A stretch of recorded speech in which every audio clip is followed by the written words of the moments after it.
Bare months na naman, andito na si Jose Marichan at for sure, marami nang nag-aabang ng mga sale. Tumitingin-tingin na kayo anong magandang phone kapag bumonus ako. At sa video na to, tapusin nyo kasi sasabihin ko sa inyo ang mga pinakamagagandang smartphone deals na nakita ko online para hindi masayang yung mga perang pinaghirapan nyo. Pero bago yan, iimbitahan muna kitang mag-subscribe. Goal namin ng mga 500k subs this year at mukhang medyo malabo na yan ngayon. Pero kung i-click mo na yung subscribe button, malaking tulong sa amin yan at promise, hindi namin sasayangin yan. So, subscribe, follow nyo kami kung saan-saan at be a member na rin kung gusto nyo ng extra perks.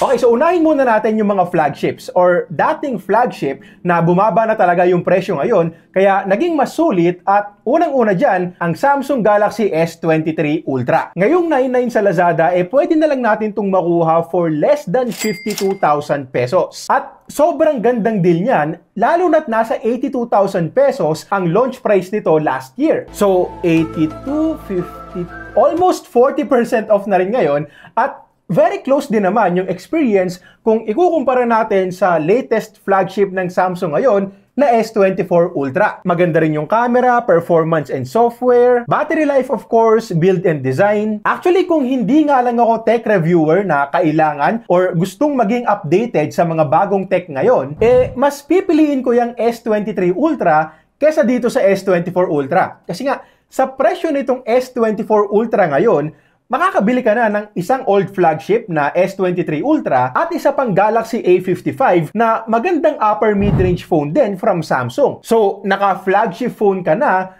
may pangregalo ka pa sa jowa mo. Di, ang pogi mo nun. Ngayon, kung gusto mo talaga na latest yung hawak mong phone, bumaba na rin yung presyo ng S24 series. S24 Ultra from 85k, less than 75k na lang ngayon. May long-term review ako para dito. Ililink ko na lang din sa description. 256 gigs na S24 Plus, nasa 57k na lang din from 69k na SRP nung launch. Tapos yung base Galaxy S24 na 256 din, bumaba na rin from 54k to less than 44k na lang sa 99 sale. Links ng mga babanggitin kong phones, ilalagay ko lahat sa description. So, click nyo lang yan kung kukuha kayo. At huwag kayong maglala kasi mga legit na flagship stores lang din yung mga nilalagay naming links. Now, sa mga lumang iPhones naman, sa mga gusto ng iPhone, please, huwag na natin kunin yung 64 gigs na iPhone 11. Not unless gagamitin mo lang as a backup phone. Kasi kahit na sabihin natin 17k na lang yan, halos wala na rin kasi tayong mailalagay sa 64 gigs na storage ngayon. Kahit pang regalo sa mga parents natin, siguro wag na rin. Kasi kapag nag-picture-picture sila or nag-video ng mga apo, malamang sa malamang after ilang months, kukontakin ka na rin nila about sa storage ng phone. So, kung iPhone 11 talaga yung nasa puso mo, yung 128 gigs ang pwede mong i-consider. But take note na kahit hanggang ngayon maganda pa rin talaga yung camera at saka performance niyan, kakapusin ka naman sa battery. iPhone 13 ang marerecommend ko pa. Yung iPhone 12 hindi na kasi for some reason halos pareho lang yung presyo ng 12 tsaka 13. So, syempre sa 13 na tayo. At meron akong full review para dito kung okay pa rin ba siyang gamitin for 2024. And to summarize, one of the best pa rin yung camera niyan sa 30k na price. Kahit pa ikumpara natin sa mga latest Android phones ngayon. Solid pa rin yung performance and software of course. Mabilis pa rin gamitin, battery life is good. Well, siguro kung heavy usage talaga, may mga araw na kakapusin ka, pero normal usage, maganda pa naman yung battery life. Design, build, tsaka speakers, pang high-end phone na level pa rin. Yung picture quality ng display, syempre goods din. So, ang cons na lang para sa akin ay yung maliit na storage. Kasi nga, 30k plus, tapos 128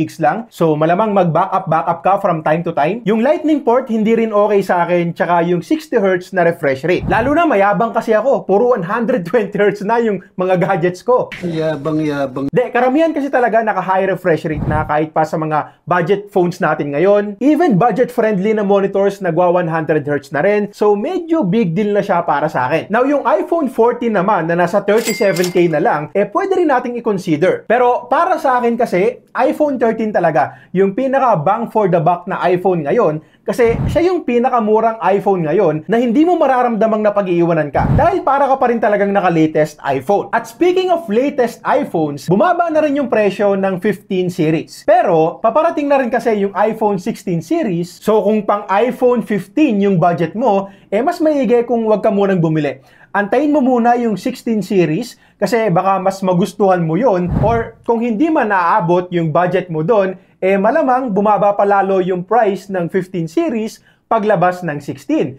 So, mas makakatipid ka pa. Okay, so sulit mid-range phones naman tayo. May magagandang deals akong nakita dito at nakakatuwa kasi hindi lang Chinese phone brands yung may magagandang promo. Itong Samsung Galaxy A55 kasi na para sa akin, one of the best mid-range phones na lumabas this year. Definitely nasa top 5 ko to.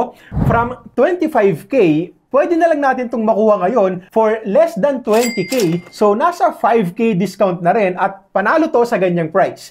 Isipin mo, 5 years of software support, yung display 120Hz Super AMOLED, maganda yung dual speakers, yung RAM and storage, not bad na rin for 20K, 8256 na rin naman. Battery life, sakto lang, hindi siya yung sobrang kunat, pero hindi rin naman madaling malobat, panapat lang sa isang buong araw na gamitan. Depende syempre sa paggamit. Sa mga kabataan natin dyan, huwag kayong gagamit. Huwag mong subukan. Camera performance, goods din for a mid-range phone. Tapos, ang nagustuhan ko pa dyan, pwede rin tayong mag-record in 4K resolution sa front-facing cam na hindi natin basta nakikita sa ibang mga kakumpetensya. Tsaka yung build and design nga rin pala, mas lamang din kumpara sa iba. Glass back, metal frames, Gorilla Glass V2 sa display. Tapos, IP67 na rin yung water and dust resistance. So, andyan na rin talaga yung premium feels. Pero tulad ko, hindi rin yan perfect. So, para sa mga cons, medyo makapal pa yung side bezels, charging speed hindi rin ganun kabilis at 25 watts. Yung RAM, okay naman ang 8 gigs pero syempre much better pa rin kung 12 gigs na sana. Tsaka yung thermals kasi tulad ko ulit, hot to. Hindi naman sobrang lala ng pag-init sa mga games tulad ng mga reklamong nakikita natin sa mga dating Exynos chips, pero umiinit pa rin talaga. So hindi pa rin ito yung chipset para sa matagalang gaming. Actually, not for gamers talaga tong phone na to at para to sa mga naghahanap ng mas balanseng smartphone. Now, kung hindi rin pasok dito yung budget at gusto nyo rin talaga ng Samsung phone para sa magandang software support, pwede nyo rin i-consider ang Samsung Galaxy A35 5G. Kasi nakita ko na from 21K, pwede na lang nating makuha yan sa Shopee for just 15,000 plus. Obviously, hindi siya kasing ganda ng A55, pero sa 15K, sulit na rin talaga. Lalo na 5 years na nga rin yung software support at may 4K recording din yung selfie cam. Not for gamers din to balancing phone din yung atake nila dito at ganoon naman talaga pag Samsung. So siguro panoorin nyo na lang din yung full review ko para dito, para din mas aware kayo sa mga pros and cons na napansin ko. Redmi Note 13 Pro Plus at 18K Plus is worth considering din, but personally, magdadagdag na lang ako ng konti para sa Galaxy A55. Tapos kung gaming naman ang habol mo or gamer ka na nasa mid-range yung budget,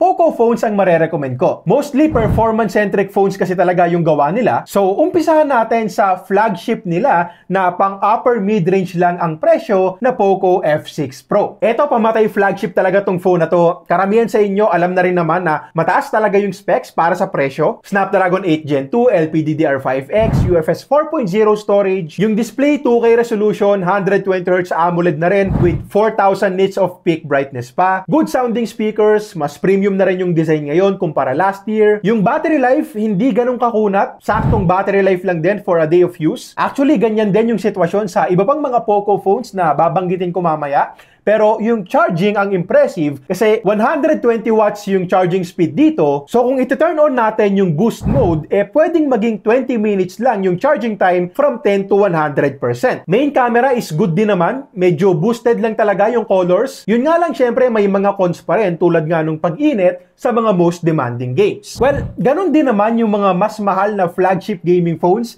So depende kung paano nyo siya titignan as a con. Kung hardcore gamer ka kasi, most probably, ina-expect mo na rin yan. Yung selfie cam, wala pa rin 4K recording at hindi rin ganun kaganda yung mga extra camera, lalo na naka-macro cam pa rin to instead of telephoto, na wala rin yung wireless charging at wala rin support for eSIM. Pero ang kinaganda kasi ngayon, mas mababa na yung presyo. 27 to 33K kasi yung SRP. Pero sa 9/9 sale, pwede na lang natin itong makuha for just 23,000 plus. At sa ganyang price, solid flagship killer phone talaga to. Tapos kung sa 10-10, 11-11, 12-12 ka pa bibili, syempre mas bababa pa yung presyo. Yung Poco F6 at 17K Plus, isang magandang deal din, lalo na kung hindi pa pasok sa budget mo yung F6 Pro. Malakas na phone din yan. Actually, kung performance lang din naman ang usapan, mas practical bilhin to kumpara sa Pro. Very close din kasi yung Antutu benchmark scores nung dalawa, at meron din akong full review para sa pros and cons, so I suggest na panoorin nyo rin. Now, yung sinabi ko naman na sulit phone ng taon last time na Poco X6 Pro ay hindi pa nag-a-announce ng malakihang discount ngayong 99. Dati kasi may mga pagkakataon na bumababa yan ng 13K plus, so wala pang ganong balita ngayon, pero i-check nyo rin yung link dyan sa may description.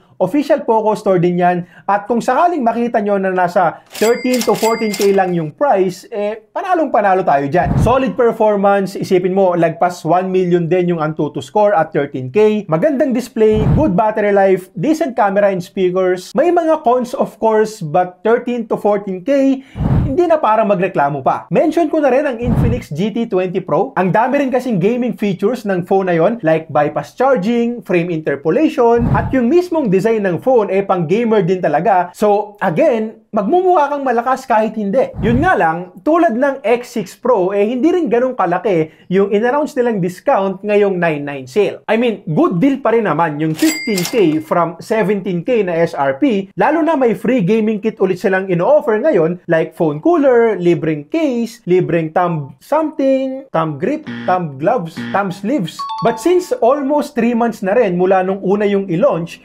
syempre hahabulin natin yung early bird promo nila na 14K. O di kaya lower pa sana. So, siguro try nyo rin i-check yung Shopee link na ilalagay ko dyan, kasi baka magbago pa yung presyo sa mismong araw ng 99 sale, 10-10, and so on. Yung Tecno Camon 30 Pro ang dapat talagang abangan sa 99 kasi pwede natin niyang makuha for just 13K plus, at mukhang one of the best deals din to ngayong Burr months. Well, hindi ko pa siya nagagawan ng review. Camon 30 Premier yung nagawan ko ng review last time. Pero meron din akong Camon 30 Pro at almost same din naman sila ng specs. From chipset to display, battery and charging, at kahit yung main camera. 13K plus, naka Sony IMX890 ka na. 144Hz AMOLED display, 70W fast charging, at malakas na rin yung chipset. Dimensity 8200 yung ginamit nila dyan. Same chip yan sa gaming phone na Infinix GT20 Pro. So, susubukan kong gawan to ng full review video, pero kung gusto nyong magka-idea na rin kagad, pwede nyo rin panoorin yung Camon 30 Premier video ko dahil nga almost same lang sila. At para sa mga nakabili na, please, pa-comment naman sa baba kung kamusta yung experience nyo so far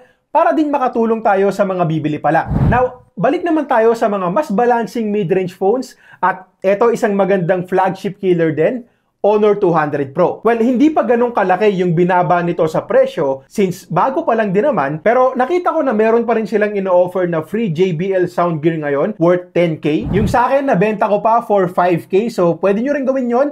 And kung makakapag-antay pa kayo sa mga 10-10, 11-11, or 12-12 sale, malamang sa malamang makikitaan pa natin yan ng pagbaba sa price. Bakit kamo maganda yung phone? Well, great performance, naka 120Hz AMOLED na rin, solid yung camera for taking photos, lalo na for portraits, decent battery life, fast charging, tsaka nakitaan ko rin to ng mga features na wala sa F6 Pro like wireless charging and eSIM support. Meron akong Honor 200 Pro versus Poco F6 Pro video na pwede nyo rin panoorin para mas makapili kayo. Okay, so yun na yung mga best deals na nakita ko for flagship and mid-range phones para sa budget or below 10K na presyo. Marami rin akong nakitang magagandang deals, so umpisahan ulit natin to sa Samsung. Yung Galaxy A15 5G nila, less than 8K na lang pag sale. At para sa specs, mukhang good deal din to, lalo na't 5G na. Yung Redmi Note 13 na 6128, grabe din. 6,149 na lang pag sale, tapos naka 120Hz AMOLED, in-display fingerprint scanner, 108 megapixel camera, 5,000 mAh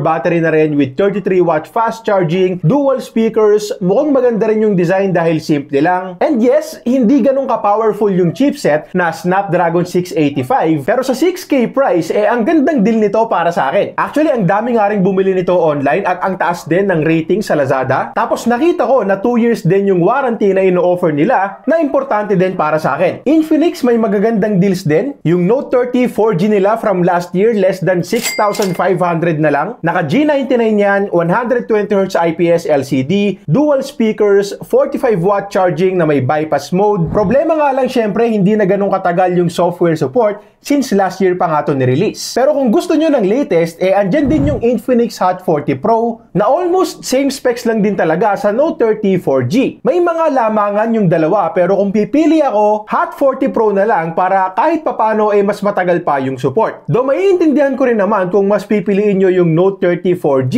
since hindi rin naman talaga ganun kadalas maglabas ng software updates ang Infinix. Sa Tecno naman, POVA 6 is good sa 8,999 pesos na sale price. Pero mas magandang deal para sa akin yung Common 30 4G sa less than 8,000 pesos. Kasi sa less than 8,000 pesos, naka 8 gigs of RAM and 256 na storage ka na, 120Hz AMOLED, G99 chipset, which is definitely not bad pa rin sa ganyang price, 50 megapixel camera, dual speakers, 5,000 mAh battery, tapos 70 watts na rin yung charging speed. Tapos kung nasa 6K budget ka, pwede mo ring i-check ang POVA 6 Neo. 6,349 pesos na lang yan kapag sale. Tapos naka G99 na rin. Hindi siya naka AMOLED pero 120Hz din naman. At ang pinakapanlaban niyan ay yung 7,000 mAh battery. Bulky phone nga lang siya dahil dyan pero good deal pa rin overall. Sa itel, magandang deal yung P55 5G kasi less than 5K lang, 5G ready na yung phone mo tapos naka 6 gigs of RAM at 128 gigs na storage ka na rin. So ibig sabihin, usable phone talaga siya kahit na less than 5K lang yung price. At bago tayo magtapos, singit ko lang din ang Xiaomi Pad 6 kasi 13,199